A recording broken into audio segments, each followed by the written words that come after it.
Hey everyone, this is BlackHawkSC, and in this video we're going to talk about 5 obsolete mechs in the game of MechWarrior Online.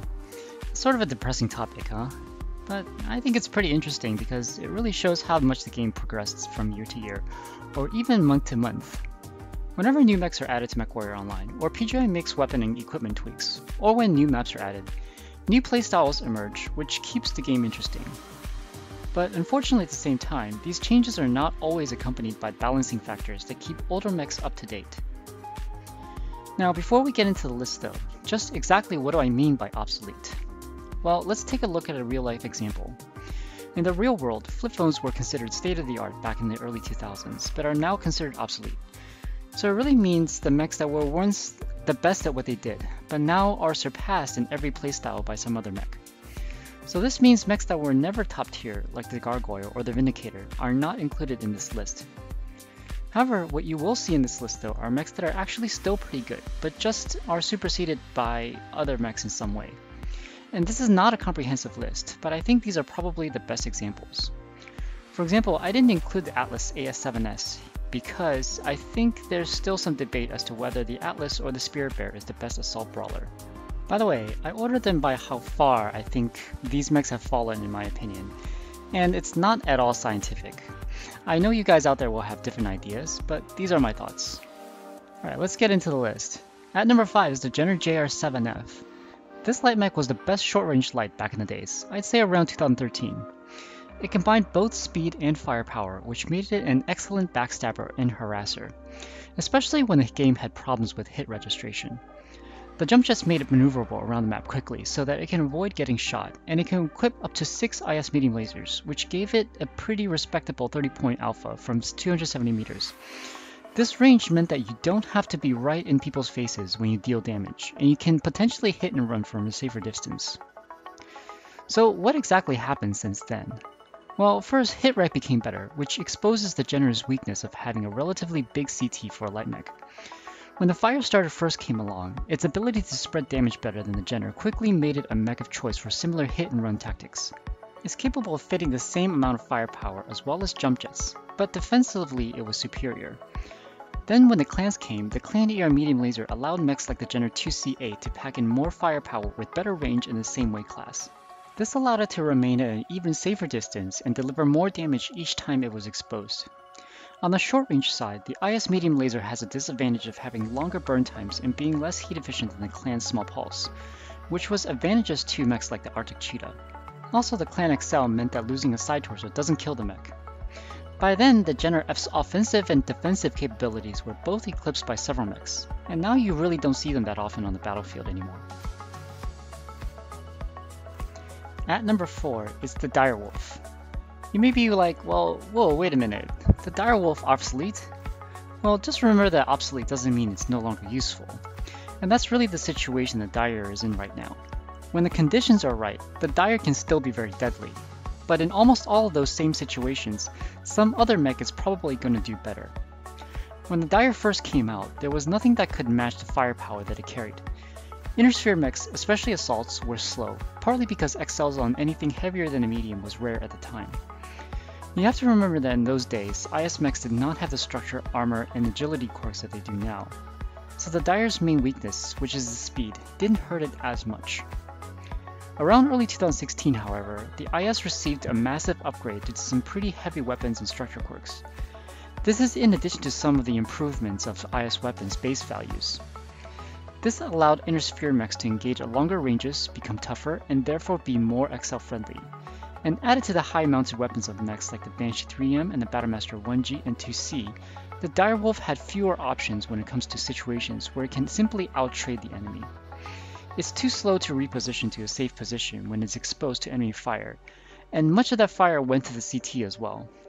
Then in May 2016, PGI introduced the Kodiak, which was really the nail on the coffin. While the Kodiak in most cases sacrificed some firepower when compared to the Direwolf, it was much faster and tankier due to better hitboxes, and most importantly, had higher mounted hardpoints. Any playstyle the Dire can do, including DACA, PPC Gauss, and Laser Gauss, was done equally well or better on the Kodiak. Although the Dire remains a pretty decent chassis that can punish the enemy when it's positioned well, its status as the King of Assault is likely lost forever. Number 3, the Stalker 4N, is another case of a good mech that's no longer the best at what it does. This mech sort of slowly faded away from being a top tier assault, and its decline hasn't gotten as much attention as, say, the Direwolf. It's probably because its reign at the top of the mid-range assault category wasn't that long-lived. Well, the story here is that the Stalker 4N received some really nice large laser quirks around early 2016. Combined with its 4 high-mounted energy hardpoints, this led to the 5 or 6 large laser build being pretty brutal against anything it faced.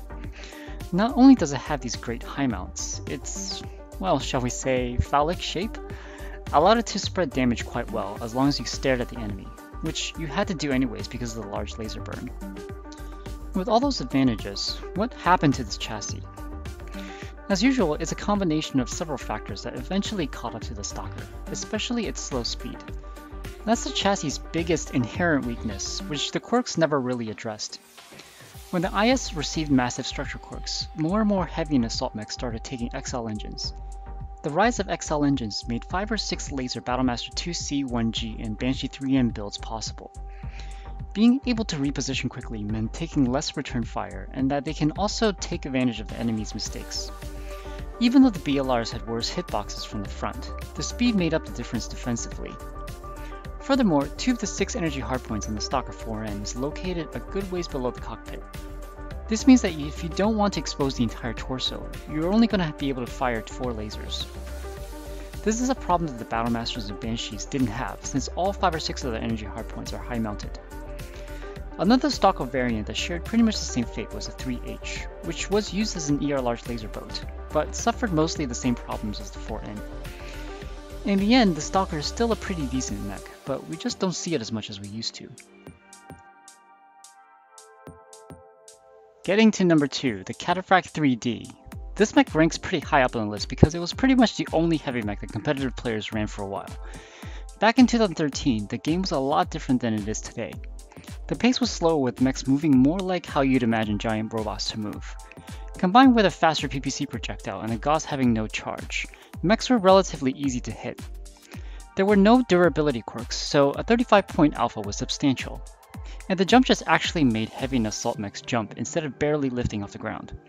This made pop-tarting really strong at the time, and being one of the few heavies equipped with jump jets, it was really pretty much the only option in that weight class. Not only can it jump, but it had 3 well-placed hardpoints that made the PPC Gauss combo work. But the Cataphract 3D was just a product of its time, and that time abruptly ended when PGI killed off pop-tarting as the dominant playstyle in a series of nerfs around 2013 and 2014. In fairness, it was a pretty wise thing to do, since pop-tarting put mechs that couldn't do it at a huge disadvantage. Furthermore, in 2014, the introduction of clans brought faster mechs, the clan ERPPC, and big laser alphas, which further buried inner sphere pop-tarting. When the IS was quirked to compete against the clans, the Cataphract 3D was not one of the mechs that received notable upgrades. And around that time, the Grasshopper and Warhammer proved to be superior in energy boating and DACA in the 70-ton of space. The 3D, without being able to rely on pop-tarting, was dumped for these more specialized mechs with better hardpoints.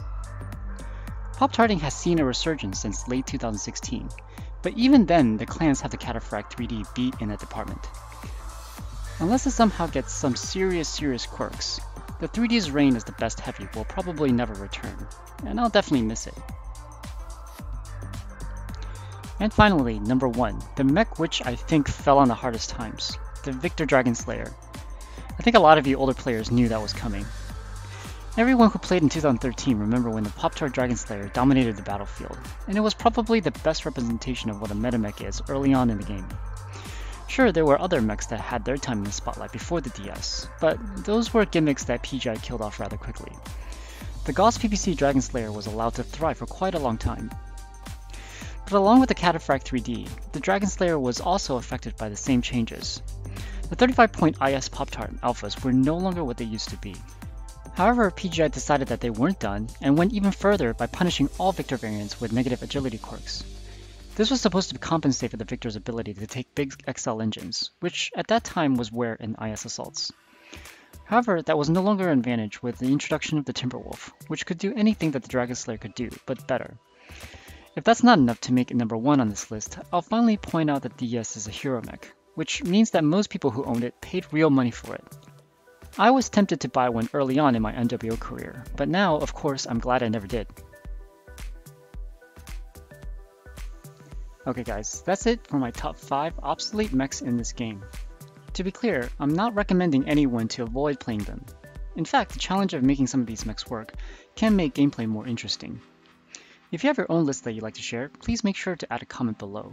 And as always, thanks for watching, and bye for now.